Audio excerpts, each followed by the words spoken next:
ഇത് മണിത്തക്കാളി, ഇതൊക്കെ മണിത്തക്കാളിയാണ്. ഇതിൻ്റെ തലമൊക്കെ ഞാൻ പറിച്ച് കൂട്ടാൻ വെച്ചതാണ്. ഇതൊരു ചീരയാണേ. എന്ത് ചീരയാ? കപ്പക്കിഴങ്ങിൻ്റെ ഇതാ ഈ തിരളല്ല, ഇതൊരു ചീരയാണ് ഒന്ന്. ഇതൊരു ചീരയാണ്, അതെ അതെ അതെ, അക്ഷരച്ചീര. ഇത് പൊന്നാങ്കണ്ണി. എന്താ പൊന്നാങ്കണ്ണി?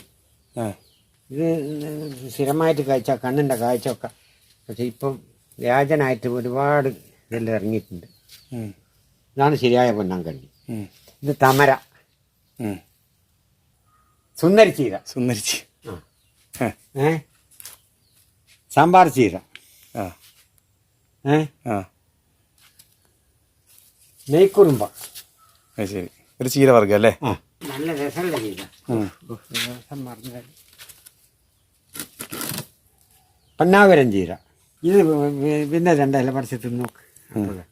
പുളിയാറില്ല, ചമ്മന്തിക്ക് ബെസ്റ്റ്. കുറച്ച് അധികം പറിക്കും. പുളിപ്പാണി ഉണ്ടാക്കുക.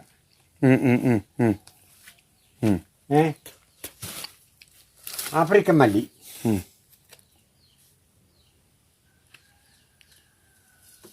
അരുണോദയം ചീര. നമ്മള് ഈ ഇടവയിലൊക്കെ കാണുന്ന മതിലിന്റെ മുകളിലൊക്കെ കാണുന്ന അരുണോദയം ചീര പറയാം. മുറികൂട്ടി, ഇതൊരു ചീരയാണ്. ശരിയോ, ഒരു അലങ്കാര ചെടിയും കൂടിയാ. ഇത് ഉപയോഗിക്കുന്നെങ്കിലും ചീരായിട്ട് ഉപയോഗിക്കാം. ഇതിന് കാര്യമായ ഉപയോഗം എന്താണെന്നറിയോ? നമ്മൾ മോട്ടോർ ബൈക്കിന്നൊക്കെ വീണ പെയിന്റ് പോകൂലേ, ഏത് അതിന് വെച്ചാല്, അതിന് ഈ ഇതിന്റെ ചാറെടുത്ത് ഒട്ടിച്ചാല് അരമണിക്കൂർ കൊണ്ട് ഒരു പ്ലാസ്റ്റർ ചുറ്റിയ പ്രതീതി വരും. അത് ശരി. മുറിവ്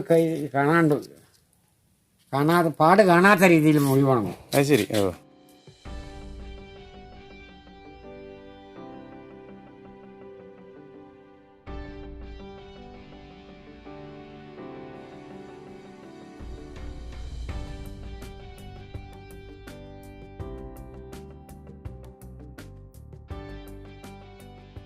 നമുക്കറിയാത്ത ഒരുപടി ചെടികൾ ദൈവം തന്നെ നമുക്ക് നമ്മുടെ പറമ്പിൽ 10 സെൻറ്റ് ഭൂമിയുള്ളവനോ 5 സെൻറ്റ് ഭൂമിയുള്ളവൻ്റെ കട്ട വിരിച്ചിട്ടില്ലെങ്കിൽ അവിടെ ഉണ്ടാവും.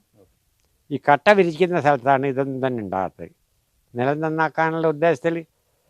അപ്പോൾ കയ്യിൽ നിന്നും കട്ട വിരിക്കാതെ ഭൂമി തരിശായിട്ടിട്ടാൽ ഇതേപോലെ ഒരുപടി ചീരകൾ. നിങ്ങൾക്ക് ഒരു കുരിച്ചൽ കുനിഞ്ഞാൽ തന്നെ ഒരു നേരത്തെ ഉപ്പേരിക്കുള്ള ഇല നിങ്ങൾക്ക് പറിച്ചെടുക്കാം. അതിന് മാത്രമുള്ള ഇലകൾ നമുക്ക് ദൈവം തന്നെ അനുഗ്രഹിച്ച് തന്നിട്ടുണ്ട്.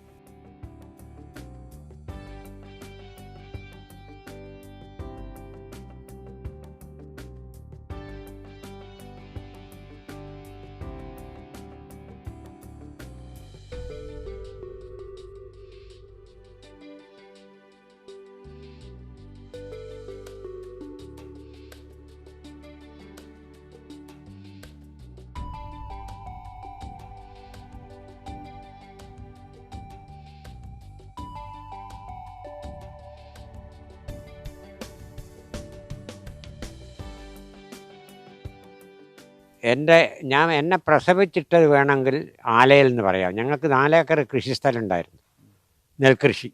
ഞാനും ജ്യേഷ്ഠനും ബാപ്പയും കൂടിയാണ് കൃഷി ചെയ്യുന്നത്. മൂരിയൊഴുത്തും നെൽകൃഷിയുടെ എല്ലാ പണികളും നന്നായിട്ടറിയാം. അത് അന്ന് തൊട്ട് ഇന്ന് വരെ കൃഷിയോട് താല്പര്യമാണ്. അന്ന് തൊട്ട് പഠിക്കുന്നതാണ് ഈ ഇലക്കറികളെ പറ്റി.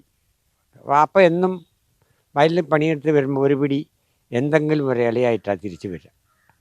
അത് കറി വെച്ചിട്ടാണ് അന്നത്തെ ആഹാരം. മത്സ്യക്കറിയും മറ്റും വേറെ ഉണ്ടാവും. ഇലക്കറികളോട് അന്ന് പ്രിയം തുടങ്ങിയതാണ്. ഇത് ഇന്നും ഞാൻ ഇലക്കറി പ്രചരിപ്പിച്ചു കൊണ്ടിരിക്കുക. കാരണം ഇന്നത്തെ പുതിയ തലമുറക്ക് ഇതിനെപ്പറ്റി ഒന്നും അറിയുന്നില്ല. അതുകൊണ്ട് ഒരാളെങ്കിലും പഠിച്ചു തന്നാൽ നാളെ പിറ്റേന്ന് ഇങ്ങനെ ഞാൻ കണ്ടിരുന്നു എന്നെങ്കിലും പറയാമല്ലോ. കാരണം ഇപ്പം എല്ലാവരും സ്പെഷ്യൽ ഫുഡും ജങ്ക് ഫുഡും ഇതിലേക്ക് നീങ്ങുകയാണ്. അപ്പോൾ ഇലക്കറികളെ പ്രാധാന്യം കുട്ടികളെ ഒന്ന് അറിഞ്ഞിരിക്കട്ടെ, ഉപയോഗിച്ചാലും ഉപയോഗിച്ചിട്ടില്ലെങ്കിലും. അതുകൊണ്ടാണ് ഇലക്കറി പ്രചാരകൻ എന്ന് നാട്ടുകാർ പേരിട്ട്.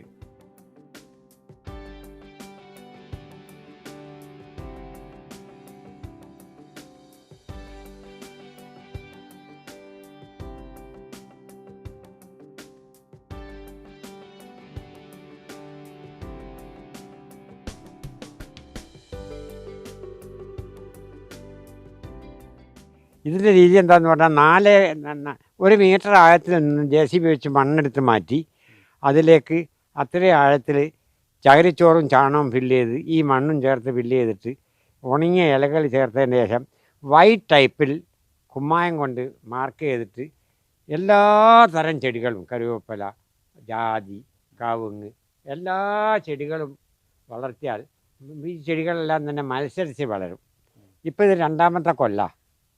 ഇപ്പോൾ നമ്മൾ കാണാത്ത ഒരുപാട് കിളികളൊക്കെ വൈകുന്നേരം ആകുമ്പോൾ ഇവിടെ വന്നിട്ട് എന്തൊക്കെയോ കിളികൾ ഇവിടെ വന്നിരിക്കും. അതൊരു വല്ലാതൊരു കൗതുകമുള്ള കാഴ്ച. ഈ കൃഷി കൊണ്ട് എനിക്ക് വരുമാനമൊന്നും കിട്ടിയിട്ടില്ല. വരുമാനം ഉണ്ടാക്കാനല്ല ഞാനിത് ഉദ്ദേശിച്ചത്. ഇങ്ങനെ കൃഷി കണ്ടപ്പോൾ ആ കൃഷി രീതിയോടൊരു താല്പര്യം തോന്നി ഒരു 2 സെൻറ്റ് സ്ഥലത്ത് ഞാനിത് ചെയ്ത് നോക്കിയതാണ്. ഇതിൽ 110 ഐറ്റംസ് ഉണ്ട്.